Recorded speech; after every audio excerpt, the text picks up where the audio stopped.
ነጋን ዋሁን ደጫላ ከኑ በርባችሱ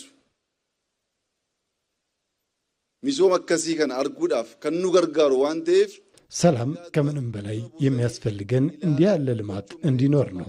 ሰላምን አስቀድሞ ማውራትና መሞከር ያስፈልጋል። ይዞን ቢያንስ ባለፉት 30 እና 40 ዓመታት እንደምታውቁት የተሟላ ሰላም አግኝቶ ልማቱን ብቻ ማሰብ አልቻለም። ከኛ የልጅነት ዘመን አንስቶ የአካባቢ አንዴ ሰላም ይሆናል፣ ሌላ ጊዜ ደግሞ ችግር ውስጥ ይገባል። በልማት ላይ አተኩሮ መስራት ግን አልቻለም። ከዚህ ችግር ተላቆ በሙሉ ልብና ሐሳብ ልማት ላይ ለመግባት ስለ ሰላም ለማውራት ቦታው ይሄ ነው። ህዝባችን ትልቅ ነው። ተፈጥሮም በሰፊው ያደለው ስለሆነ እንዲጠቀም ማድረግ ያስፈልጋል። ያ ሳይሆን ቀርቶ ህዝብ ችግር ላይ እንዲወድቅ ለማድረግ የሚጥር አካል ግን መሆን የለብንም።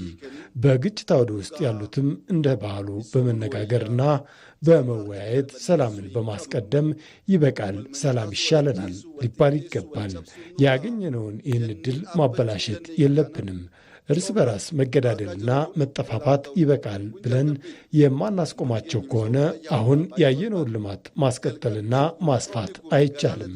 ይህ ጅምር ነው። ህዝባችን ብዙ ምኞት ያለው ነው። ብዙ ገና ይፈልጋል። ይህን ጅምር ለማስፋት ሰላምን ማጽናት ይገባል። ሰላም ሲደፈርስም መወያየትና በእርቅ መፍታት ባህላችን ስለሆነም ጭምር ትኩረት ተሰጥቶ መፍታት አስፈላጊ ነው።